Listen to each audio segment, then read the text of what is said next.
Perbincangan yang seterusnya bertajuk dengan pemerkasaan ekonomi ummah melalui gerakan, dan ini juga adalah elemen-elemen yang penting dalam membangun masyarakat. Selain daripada kita membina diri, kita membina keluarga, kita juga harus memperkasakan ekonomi kita. Dan kita nak membincangkan lebih lanjut tentang pemerkasaan koperasi. Yang berbahagia di sebelah saya Datuk Haji Abdul Fattah Haji Abdullah, iaitu Presiden Angkasa. Assalamualaikum. Selamat datang Datuk. Terima kasih. Sihat Datuk Okey Datuk, kita nak berbicara tentang pemerkasaan ekonomi ummah ini melalui gerakan koperasi. Jadi apakah perkembangan gerakan koperasi Malaysia masa kini? Kalau tengok sebelum ini banyak lagi peranan-peranan yang dimainkan, dan mungkin pada masa terkini apa yang boleh kita mendapat manfaat daripada koperasi ini?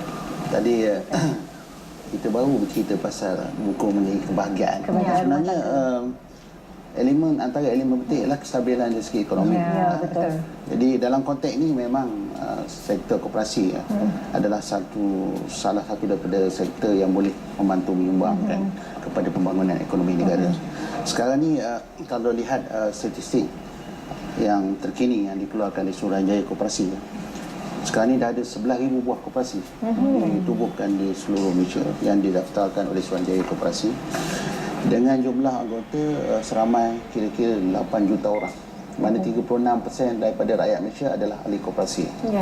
Dengan modal saham atau yuran yang dikumpulkan, sejak ahli bila jadi koperasi dia ada sumbang saham minimum, kita dah kumpul dah ada 12.8 bilion. Dengan tahun lepas kita buat perolehan lebih kurang dalam 33 bilion. Dan ini satu sumbangan yang besar kepada pembangunan ekonomi negara yang dimainkan oleh pihak koperasi. Okey, kalau kita lihat Datuk sebagai Presiden Angkasa, yang mana Angkasa ni adalah Angkatan Koperasi Kebangsaan Malaysia Berhad. Jadi apa objektif Angkasa tu untuk kita tahu untuk meningkatkan ekonomi? Apa yang telah dilakukan dalam memberi sumbangan kepada negara melalui memperkasakan ekonomi melalui ummah? Angkasa seperti mana yang diketahui adalah merupakan badan induk. Semua koperasi yang ada 11,000 tadi dia bergabung di bawah naungan Angkasa lah. Dan dalam konteks ini banyak program yang telah pun dilaksanakan oleh Angkasa dalam usaha untuk memperkasakan gerakan koperasi. So di antaranya ialah yang kita sumbangkan ialah kegiatan perniagaan yang sendiri yang dijalankan oleh Angkasa dengan membawa ataupun dengan melibatkan sekali koperasi-koperasi yang ada 11,000 tadi lah. Selain daripada itu, apa lagi aktivitinya? Secara khususnya, kita secara khususnya fokus yang dalam usaha untuk membangunkan, kita kait dengan pembangunan ummah. Bila bercakap dalam konteks itu, kita lihat sekarang ni Angkasa sedang menggerakkan supaya penubuhan koperasi komuniti berasaskan kepada kawasan masjid. Kita mempromosikan koperasi kalangan masjid. Sekarang ni dah ada 212 buah koperasi kalangan masjid, dan kita lihat sekarang ni ada hampir 6,500 buah masjid yang ada di seluruh negara. Jadi yang ada potensi untuk ditubuhkan koperasi kalangan masjid. Ini yang sedang digerakkan oleh sebab kita percaya dengan adanya dengan cara berkoperasi. Kita tahu individu barangkali dia tidak ada kemampuan kewangan yang besar kalau dia berbanding dengan usahawan-usahawan. Jadi kita berpendapat bahawa dengan menggabungkan sumber-sumber yang ada, kewangan, tenaga, pemikiran dan juga kemahiran, insya-Allah kita boleh wujudkan satu komuniti yang hebat dalam perniagaan. Jadi dibuat dalam konteks koperasi. Dan mungkin sebelum ni ada juga komuniti yang juga beranggapan yang tidak aktif dalam bidang koperasi ni, mungkin akan kata kita tak berminat ke ataupun dan sebagainya, dan mereka mungkin tidak memahami seluruhnya tentang peranan koperasi ni. Jadi bagaimanakah pihak koperasi memainkan peranan untuk memberikan mereka lebih minat dan juga lebih tahu tentang koperasi ini, especially dia mungkin fokuskan kepada yang karya masjid ini? Okey, so dalam konteks itu sebab kita menekankan khususnya kepada masyarakat Islam dan sekat Melayu bahawa kita ada kekangan dari segi kemampuan untuk berniaga secara individu. So dalam konteks individu kita mungkin kita tidak boleh menyaingi mereka yang yang lebih ke depan pada kita yang ada kekuatan ekonomi.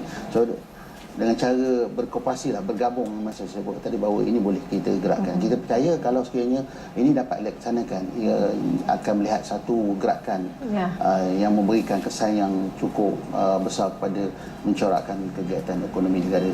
So sekarang ni kita telah pun menemui mengadakan perangan kepada jawatankuasa masjid, pemimpin-pemimpin setempat, pentingnya perubahan koperasi karangan masjid ini. Selain daripada itu juga dia akan tanya adakah setakat menubuhkan koperasi saja, tapi kita juga angkasa juga membantu mereka dengan mengenal pasti ataupun cadar mensuruhkan kepada mereka kegiatan-kegiatan ataupun aktiviti perniagaan yang sesuai dengan kemampuan dan keupayaan koperasi di depan masing-masing. Selain daripada bila ada koperasi, angkasa juga bertanggungjawab untuk pastikan bahawa perjalanan koperasi itu mestilah sepenuhnya sejajar dengan kehendak syariah. So dalam konteks ini angkasa juga memastikan koperasi-koperasi jalan mestilah memenuhi sepenuhnya. Kita memperkenalkan sijil pematuhan syariah kepada koperasi-koperasi. So kan tidak banyak koperasi-koperasi yang mendapat keperkhidmatan untuk pastikan adakah koperasi mereka ni sepatut-patut sepenuhnya compliant syariah. Jadi kita dah ada. Dan setakat ni dah ada 30 buah koperasi, khususnya koperasi-koperasi kredit, koperasi-koperasi yang memberikan pinjaman kepada ahli-ahli mematuhi syariah. Dan kita bersama-sama dengan SIRIN dalam konteks ini dan juga JAKIM. Okey, sekiranya saya sebagai masyarakat umum lah, masyarakat awam dan sebagainya, bagaimana saya boleh mendapat benefit ataupun mendapat faedah daripada koperasi, daripada angkasa, sekiranya saya mungkin nak meningkatkan ekonomi saya ataupun saya memerlukan bantuan ataupun saya ingin bergabung bersama angkasa? Pertama sekali mestilah kena jadi ahli koperasi. Kemudian bila jadi ahli koperasi mesti mendapatkan perkhidmatan melalui koperasi. Apakah perkhidmatan yang ada, itu salah satu konsep. Selain itu dalam konteks yang lebih makro, angkasa bersama-sama dengan Suruhanjaya Koperasi dan kementerian ini akan membantu koperasi dengan kemudahan-kemudahan pembiayaan. Kerajaan menyediakan pinjaman tanpa cagaran RM50,000 pada koperasi-koperasi dan ada pinjaman yang bercagar mengikut kesesuaian projek sampai RM10 juta. Jadi ini satu kemudahan yang boleh digunakan oleh koperasi selain daripada sumber dalaman yang disumbangkan oleh ahli-ahli koperasi itu sendirilah. Ini walaupun individu bukan qariah ke ataupun bukan satu badan. Jadi individu tu kena menjadi ahli koperasi lah. Dia akan bergerak ke atas kapasiti kumpulan koperasi. Itu peranan yang dimainkan oleh sekali. Apakah harapan Datuk untuk koperasi ini pada masa akan datang? Mungkin penambahan dari segi ahlinya dan juga pelbagai lagi aktiviti-aktiviti yang dijalankan dan sebagainya. Saya menyerulah supaya khususnya masyarakat luar bandar dan masyarakat Islam menggunakan konsep wa ta'awanu yang dalam dalam Al-Quran, ayat Al-Maidah, wa ta'awanu 'alal birri wa taqwa wala ta'awanu 'alal ismi wal udwan. Maknanya kita mesti tolong menolong dan mengerjakan kebaikan dan bertakwa. Ini patut kita gunakan. Maknanya bila kita bersatu, insya-Allah kita akan menjadi kuat, bukan saja dari segi fizikal tetapi dari segi ekonomi. Jadi ini yang perlu dihayati sepenuhnya oleh masyarakat Islam itu sendiri. Sebab ini penting. Kalau kita nak kuat, maka kita kenalah bersatu. Ini konsep Jumaah dalam Islam sendiri disebut ayat Jumaah. Semayang Jumaah dengan semayang individu dah ada. Jadi itu dari mana sepatutnya kita kena aplikasikan konsep Jumaah itu bukan saja dalam ibadat harian tetapi juga perkara lain yang betul maslahah kemasyarakatan. Yang ini yang saya harap supaya masyarakat akan mengambil, khusus masyarakat Islam akan menggunakan konsep ini dalam kita untuk bergerak bagi memastikan kesejahteraan kita, kebahagiaan kita, termasuk yang menentukan ekonomi masa depan. Kalau kita nak membangunkan rumah tu mungkin kita boleh mulakan dari semua aspek, dari berbagai aspek yang macam kita tengok tadi ada keratan, koperasi juga terlibat dengan pertanian dan sebagainya. Mungkin ada sedikit yang dah diulaskan oleh Datuk berkenaan aktiviti koperasi dengan aktiviti pertanian untuk masyarakat umum. Dia sebenarnya koperasi ini meliputi semua kegiatan. Kalau kita lihat sekarang ni daripada 11,000 koperasi itu ada banyak sektor terlibat. Ada koperasi sekolah, ada koperasi pertanian, ada koperasi kredit, ada koperasi pengangkutan, ada koperasi ternakan. Jadi ini semuanya adalah merupakan kegiatan harian kita yang boleh terlibat menerusi kegiatan koperasi. Jadi ini sebenarnya adalah merupakan alat untuk kita menikmati ataupun memperolehi perkhidmatan daripada koperasi yang ada untuk manfaat kita bersama. Kalau kita lihat di luar negara, sumbangan koperasi kepada ekonomi negara lagi besar daripada Malaysia. Kita masih peringkat awal. InsyaAllah saya percaya dengan pelibatan semua orang, sedaran daripada rakyat Malaysia, insyaAllah kita boleh lihat satu ketika nanti bahawa koperasi adalah merupakan sektor yang boleh menggerakkan ekonomi negara yang lebih berkesan. Macam juga di negara-negara yang lain yang dah maju lah.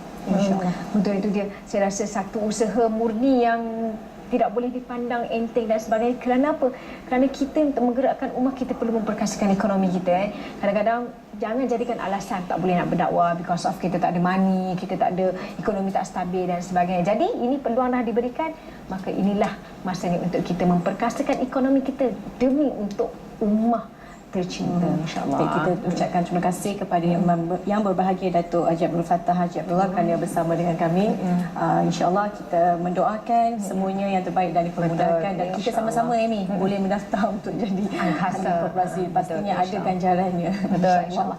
Terima kasih sekali lagi, barakallahu fikum, insyaAllah.